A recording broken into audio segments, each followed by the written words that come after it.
In McDowell County, Helene forced entire buildings over the sides of mountains and down hills. One man survived the storm by helping others crawl to safety. He shared how he escaped Helene's wrath with WFMY News 2's Nixon Norman. There are so many people in western North Carolina going without right now. No home, no electricity, no food, no water. But the silver lining is they can say they're still alive. Tonight we bring you a firsthand experience of survival from a man who lost his home and livelihood, but he dodged death. Even today, getting to parts of McDowell County is impossible.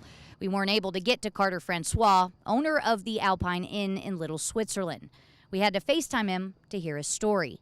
The story of him saving his own life and possibly the lives of 4 others. I think we almost died. And once I got up to Little Switzerland and they gave me my own room, I kind of sat on the edge of my bed for a second and I wept and, sorry. As Helene began to ravage the mountains on Friday, Francois had to make a decision to get him and 4 others out of harm's way. The adrenaline was pumping so hard that it was, you didn't have time to cry. He was able to provide shelter to folks inside the inn, but as the storm got worse, he knew they'd soon have to leave. I'll just be honest with you, I was very, very scared. At first, the roadway near the inn washed away. We were sitting in there for probably about an hour, just listening to the wind howl and it rain, and all of a sudden you start hearing pop, pop, pop, pop. I'm like, what the heck was that?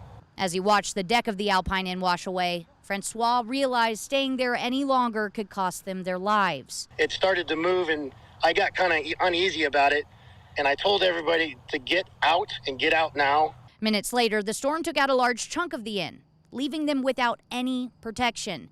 They decided they had to leave. But we were going over trees, under trees, over power lines, under power lines. There were Volkswagen bus-sized boulders in the middle of the highway that we're on. They were eventually able to get to a nearby inn, safe and sound. As for what's next, he doesn't know. Like many others, he's taking it one day at a time. I don't want to walk away. I love it too much. It's who I am. It's what I do.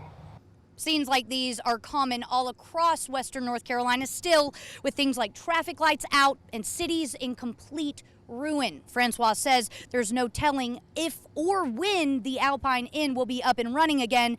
He says for now, most of it sits at the bottom of a mountain. In Old Fort, Nixon Norman, WFMY News 2.